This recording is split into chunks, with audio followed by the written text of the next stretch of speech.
आदरणीय सभा अध्यक्ष महोदय,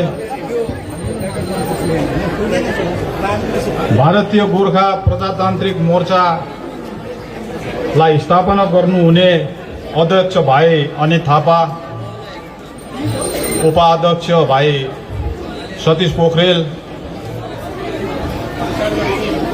दार्जिलिङ महकुमा समितिको अध्यक्ष भाइ आलोक कान्तमणि थुलुङ, युवा अध्यक्ष अमृत योन्जन अनि अर्गनाइजिङ सेक्रेटरी दाजु सूर्यनारायण प्रधान, नारी मोर्चाका नेतृत्वगण अनि युवा मोर्चाका अन्य भाइहरू, मञ्चमा उपस्थित अरू अन्य नेतृत्व वर्ग अनि आज यो नयाँ पार्टीको प्रथम जनसभा सुन्नका निम्ति भेला हुनुभएका सबै दाजुभाइ तथा दिदीबहिनी, अघिका वक्ताहरूले निकै जोसिलो कुराहरू तपाईहरुको अघि राखे। अब यो भाषण दिँदाखेरि कस्तो हुन्छ भने अघिल्लो वक्ताहरू चाहिँ निकै जोसिलो दिएपछि पछिल्लो वक्ताहरूलाई निकै साह्रो पर्छ त्यो मोमेन्टमलाई राख्नुको निम्ति। बहिनी रेशमा होला नाम, रेशमा गुरुङको भाषण सुने, नारी शक्ति, नारीलाई कसरी सशक्तिकरण गर्नु भन्ने। अनि अघि तपाईहरु कति मिठो गीतमा नाच्नु भयो। त्यति बेला मलाई के याद आयो भने 2008 सालमा गोर्खा जनमुक्ति मोर्चाको वार्ताको टोली लिएर हामी जाने गर्थ्यौं। पहिले द्विपक्षीय वार्ता भयो राज्य सरकारसित। त्यति बेलाको मुख्यमन्त्री बुद्धदेव भट्टाचार्यजी आफै पनि एउटा अध्ययनशील मान्छे, मिठो भाषा बोल्नुहुन्थ्यो। एक दिन के भन्यो भने हामीहरूलाई you people are so simple पनि भनिपठायो बुद्धदेव भट्टाचार्यजीले। अब त्यो सो सिम्पल चाहिँ कसरी हामीलाई के अर्थमा भन्यो होला भन्ने हाम्रो सोचमा पर्यो। पछि फर्केर आयौं यो विषयमा। अब घनिष्ठ आफ्नो साथीहरू जोसित घनिष्ठता रहन्छ, हामी कहिले कहिले राजनैतिक विचार विमर्श गर्छौं। बुद्धदेव भट्टाचार्यजीले हामीलाई जुन चाहिँ सिम्पल भन्ने कुरो राखे, तिमीहरू यति साधारण छौ त्यसको सोझो अर्थ नि। तर राजनीतिमा बुद्धदेव भट्टाचार्यजीले you people are so simple भनेको चाहिँ अनेक अर्थ निक्लिन्छ। अघि नाचेको, गीत गाएको है, कति खुसी, तपाईहरु मनबाटै खुसी छ, मैले देखिराखेको छु। हामी माथि मञ्चमा बस्नेहरूलाई तपाईहरुले तलबाट त्यति खुसी देखेन होला, देख्नु भएन। अनि अघि आलोक भाइले झण्डाको कुरा गरे। यो झण्डा बनाउनुको निम्ति उहाँहरुको कस्तो एउटा स्थिति जन्माएछ है, झण्डा चोर। अब झण्डाको मालिक भन्ने पनि सुने अस्ति हामीले, झण्डाको पनि मालिक हुँदो रहेछ है। अनि यस्तो स्थितिमा आज नेतृत्व वर्गलाई एउटा ठूलो भार छ। भारतीय गोर्खा प्रजातान्त्रिक मोर्चाका नेतृत्वहरूलाई एउटा ठूलो जिम्मेवारी आएको छ। झण्डा के हो र? झण्डा त म भन्छु एउटा कपडाको टुक्रा त हो, जे लगाउँदा पनि हुन्छ, पार्टीको नाम पनि जे दिँदा पनि हुन्छ, त्यसको त्यति ठूलो महत्त्व म सम्झिँदिन। तर पार्टी झण्डा बनाएपछि अनि यत्रो लामा लस्कर है, जनतालाई प्रतिज्ञा गरेपछि, जनतालाई आशा देखाएपछि लक्ष्यमा पुर्याउनु चाहिँ ठूलो कुरो हो। त यस्तो किसिमको एउटा भनौं न भारी हामी माथि आइपर्दा पनि हामी हाँस्छौं, हामी नाच्छौं, हामी गीत गाउँछौं, हामी त भन्छौं हामी यति साधारण छौं वास्तवमा बुद्धदेवले के भन्नु चाहेको भने तिमीहरू साधारण एउटा के भन्नु नेचर भनौँ न, अब एउटा साधारण किसिमको जाति हौ, तिमीहरूलाई हामी कुट्छौँ, कोही बेला डन्ठा लगाउँछौँ, तर फकाउँदाखेरि फेरि तिमीहरू खुसी भएर आउँछौ। वास्तवमा त्यो भन्नु चाहेको हामीलाई। हुनु पनि हो, हामी जस्तै दुःखमा पनि हाँसेका हुन्छौँ।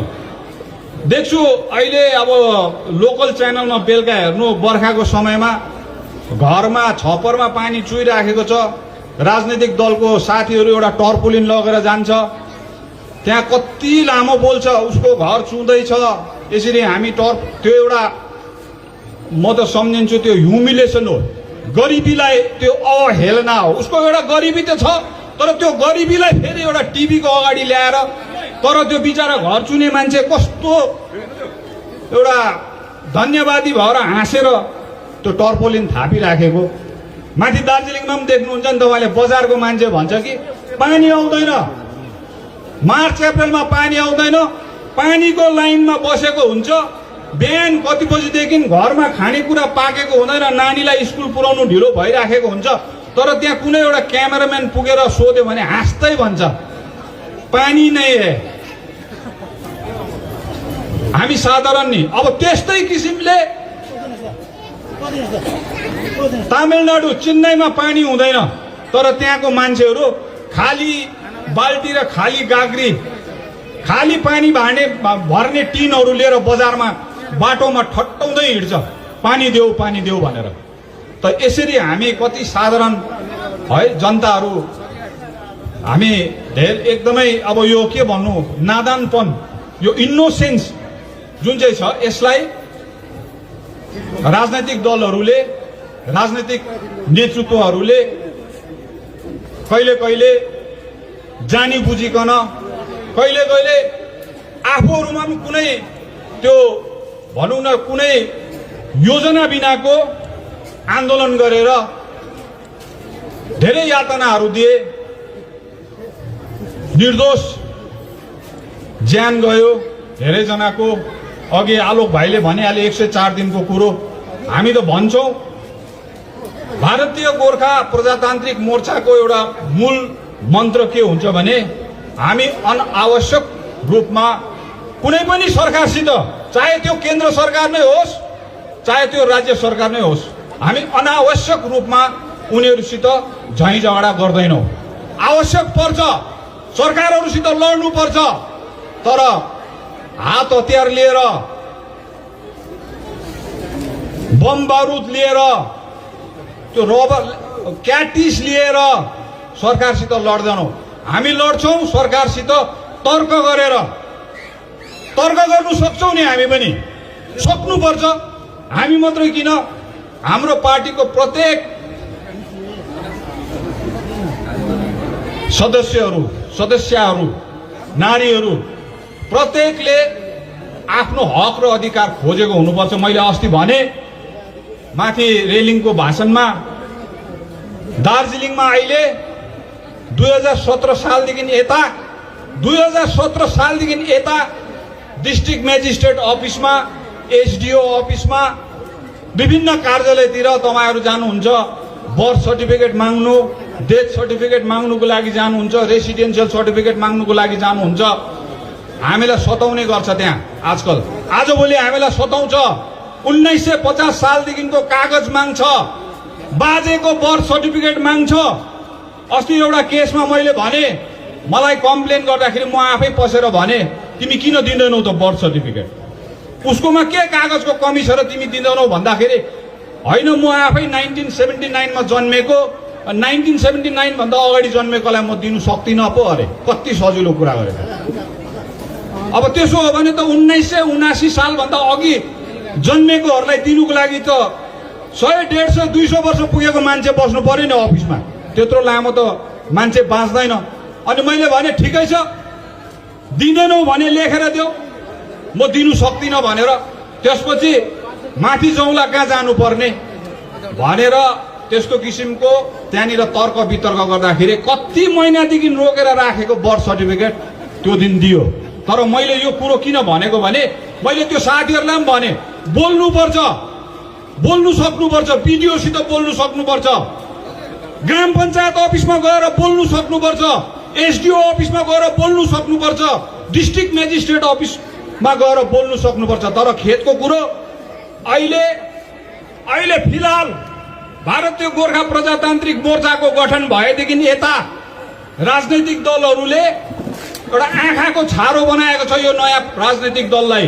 हिजो मैले सुने सत्तारूढ दलको एकजना नेत्री सांसदले भाषणमा के भन्दै थियो भने हामी चाहिँ सत्तारूढ दलको मान्छे हौ, दार्जिलिङको डिस्ट्रिक्ट मेजिस्ट्रेट र एसडिओले चाहिँ हामीले भनेको कुरा मात्रै सुन्छ पनि भन्दै थियो। यो कुरो मिडियामा छ। म त अचम्म लाग्यो कसरी भन्नु सकेको। अरे जिल्लापाल, डिस्ट्रिक्ट मेजिस्ट्रेट र एसडिओ कुनै पार्टीको हुँदैन, उनीहरू जनताको सेवा गर्नुको लागि सरकारले नोकरी दिएको उनीहरूलाई। उनीहरूले तलब किन पाउँछ भने हामीलाई सेवा गर्नुको निम्ति। त्यहाँ जाँदाखेरि एउटा पार्टीले भनेको अनुसार मात्रै उनीहरूले काम गर्नु थाल्यो भने त्यो डिस्ट्रिक्ट मेजिस्ट्रेट र एसडिओ जनताको सेवा गर्नुको निम्ति आएको होइन, त्यो राजनैतिक दलको सेवा गर्नुको निम्ति आएको। र आज यो सम्बोधनमा म तपाईहरुलाई के कुरा भनिरहेको छु भने यदि तपाईहरुकोमा कुनै किसिमको राजनैतिक कारणले गर्दाखेरि कुनै कागजपत्र अड्कियो, चाहे त्यो ग्राम पञ्चायत अफिसमा होस्, बिडिओ अफिसमा होस्, एसडिओ अफिसमा होस्, डिस्ट्रिक्ट मेजिस्ट्रेट अफिसमा होस्, तपाईहरुको कागज रोक्यो भने सोझै हामीसित सम्पर्क गर्नुहोस्। हामी जान्छौँ, हामी बोल्छौँ, त्यहाँ कसरी दिँदैन राजनीतिक हिसाबमा। र यस्तो किसिमको राजनीति गरेर चाहिँ उहाँहरूले जनताको समर्थन, जनसमर्थन बटुल्नु खोज्छ। यो उनीहरू एउटा भन्छ नि लिभिङ इन फुल्स प्याराडाइज। अहिलेको जनता त्यति लाटा छैन, अहिलेको जनता त्यति लाटा छैन। र भारतीय गोर्खा प्रजातान्त्रिक मोर्चाले अझै पनि तपाईहरुलाई एउटा एम्पावरमेन्ट भन्छ नि, तपाईहरुको हक र अधिकार खोज्नु पनि हामी सिकाउँछौँ तपाईहरुलाई। यही हो नयाँ सोच र नयाँ विचार। तपाईहरुलाई त्यो राजनीतिक पार्टीमाथि आशा गरेर बस्ने बनाउँदैनौँ हामी। हामी तपाईहरुको आफ्नो हक र अधिकार सक्नुहुन्छ, तपाईहरु निश्चय पनि सक्छ। अघि नारीको विषयमा यहाँ मैले सुने हो नि, समाजको सबभन्दा दरिलो नै एउटा भनौँ न, जुन समाजमा नारी एकदम शक्तिशाली हुन्छ त्यो समाज उँभो लागेर जान्छ। आज हेर्नुहोस् त बङ्गाली समुदाय, उनीहरूको जहिले पनि समाजमा बङ्गाली महिलाहरूले ठुलो एउटा भूमिका खेलेको हुन्छ। त हामी सिक्नुपर्छ त्यो कुरो। र आज नारीहरूलाई अघि भने अघिको राजनैतिक दलहरूले बिचराहरूलाई बुझ्नु छैन। दिनहुँ जुलुसमा हिँडाएको पनि हामीले देख्यौँ।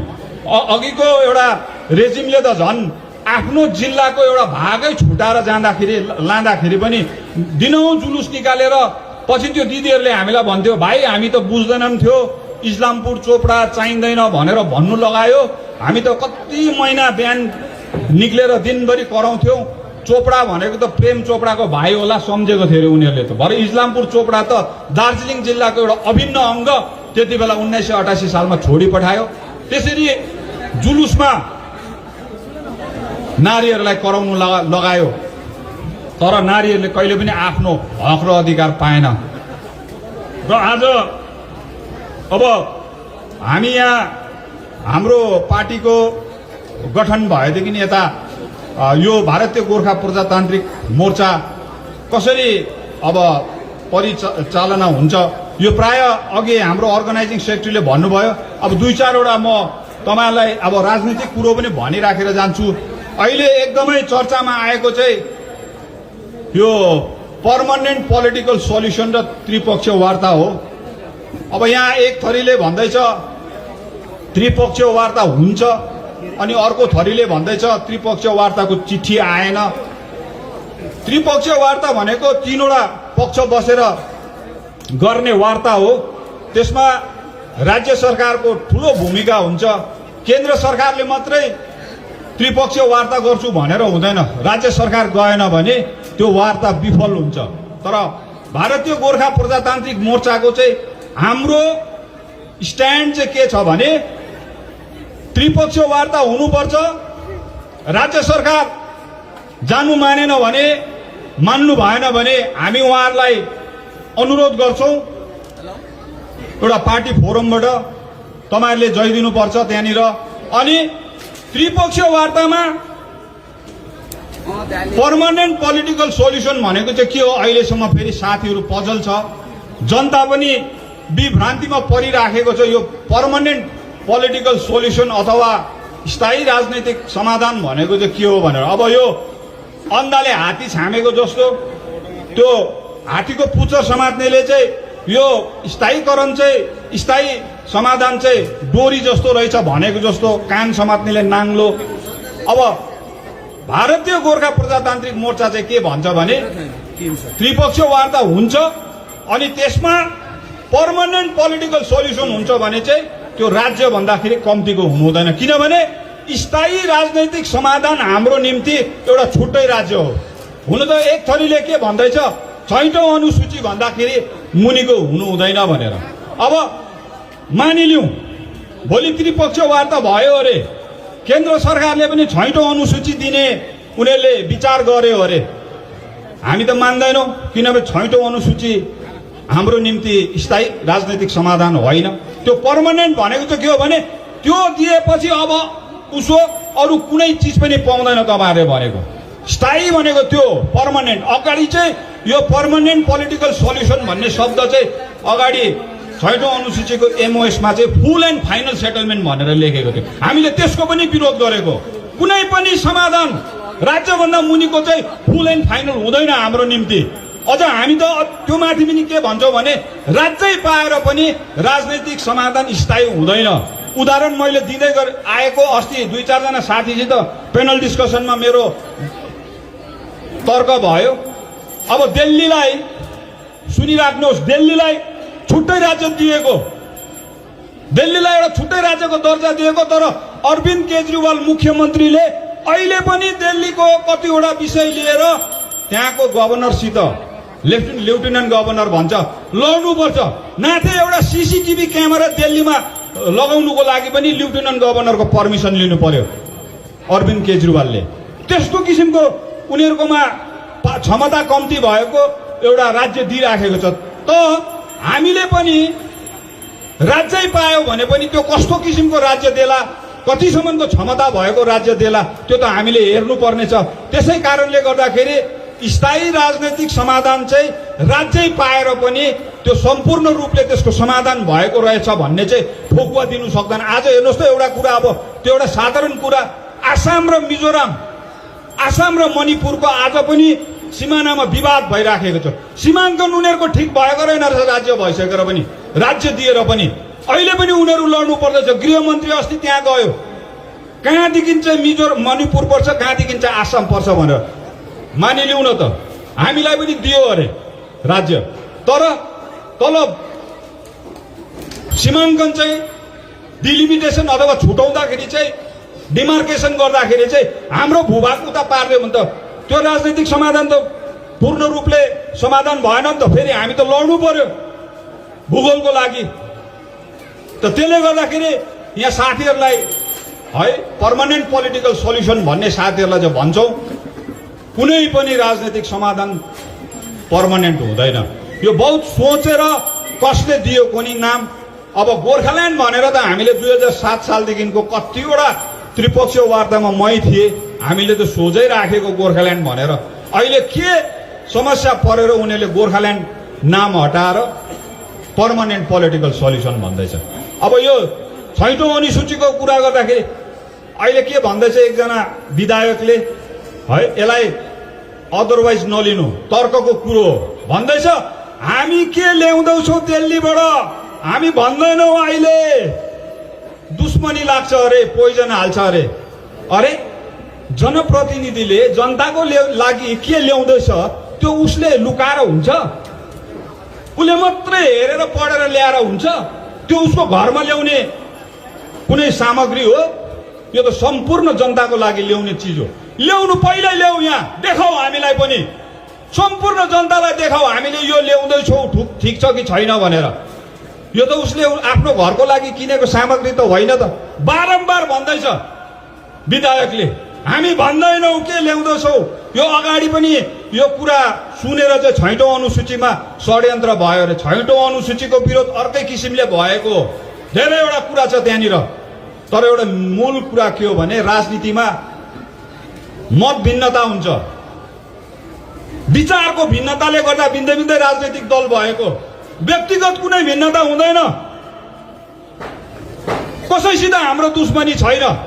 तर 2005 सालमा 6औं अनुसूचीको मेमोरेन्डम अफ सेटलमेन्ट सही गर्दाखेरि ठुलो एउटा गल्ती के भएको थियो भने राजनीतिक रूपमा हुन त त्यति बेला स्वर्गीय सुभाष घिसिङ जन्मत पाएको नेता थिएन, उहाँ एउटा प्रशासक हुनुहुन्थ्यो।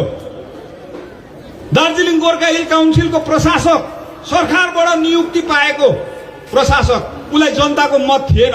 तरै पनि उसले जनतालाई प्रतिनिधित्व दिँदै केन्द्र सरकारसित 6औं अनुसूचीको मसौदा तयारी बनायो। तर गल्ती कहाँनिर भयो भने एउटा ऐतिहासिक भूल भन्छु, अब उसो त्यस्तो भूल नहोस्।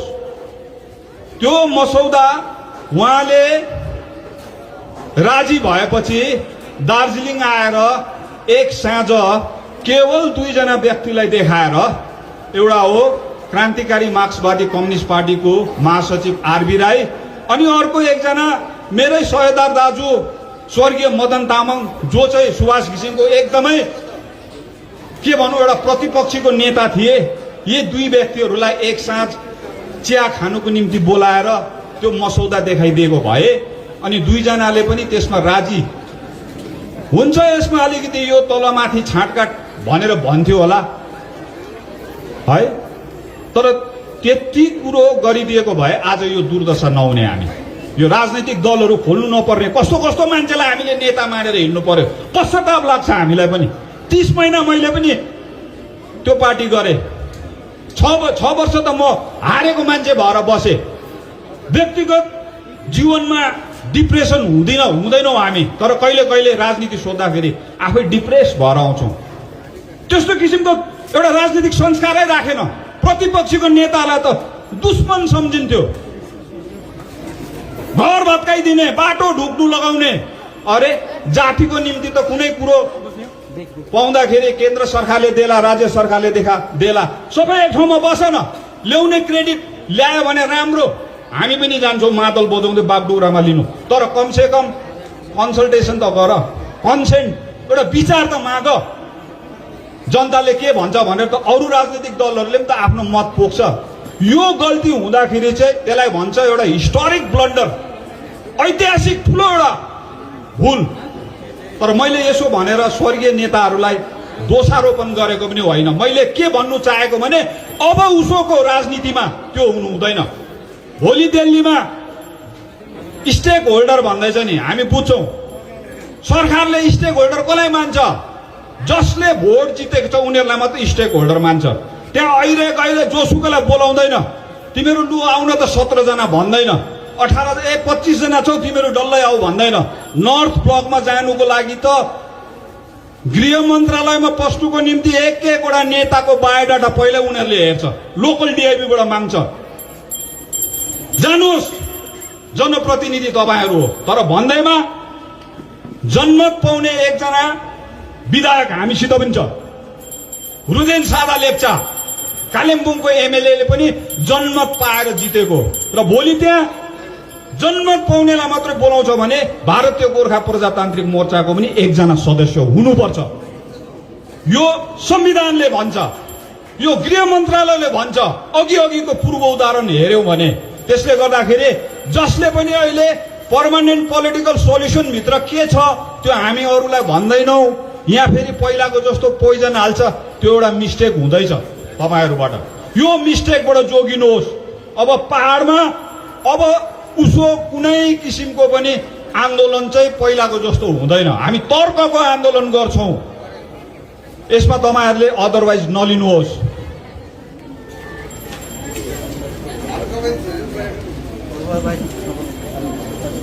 र धेरै कुरा थियो आज गर्नुपर्ने है। मैले 2-4वटा लेखेर ल्याएको थिएँ। अब समय पनि निकै गयो, अरू कुरो बादमा गरौँला। यस्तै हो। तर नयाँ सोच, नयाँ विचार, नयाँ संस्कार भनेको चाहिँ हामी त्यही नै फेरि दोहोऱ्याउँछौँ। हामी हिंसामा चाहिँ कुनै हालतमा पनि, जस्तै स्थितिमा पनि हामी हिंसा गर्दैनौँ र हामी तर्कको लडाइँ गर्छौँ। हामी तपाईँहरूलाई एउटा आफ्नो हक र अधिकार कसरी आफैले गर्नु सक्छ भन्ने कुरोपट्टि हामी तपाईँहरूलाई त्यो मार्ग देखाउँछौँ र फेरि पनि तपाईँहरूको अघि आएर यस्तै कुराहरू राख्नु पाऊँ भन्ने एउटा इच्छा राख्दै म तपाईँहरूबाट बिदा लिँदछु। धन्यवाद।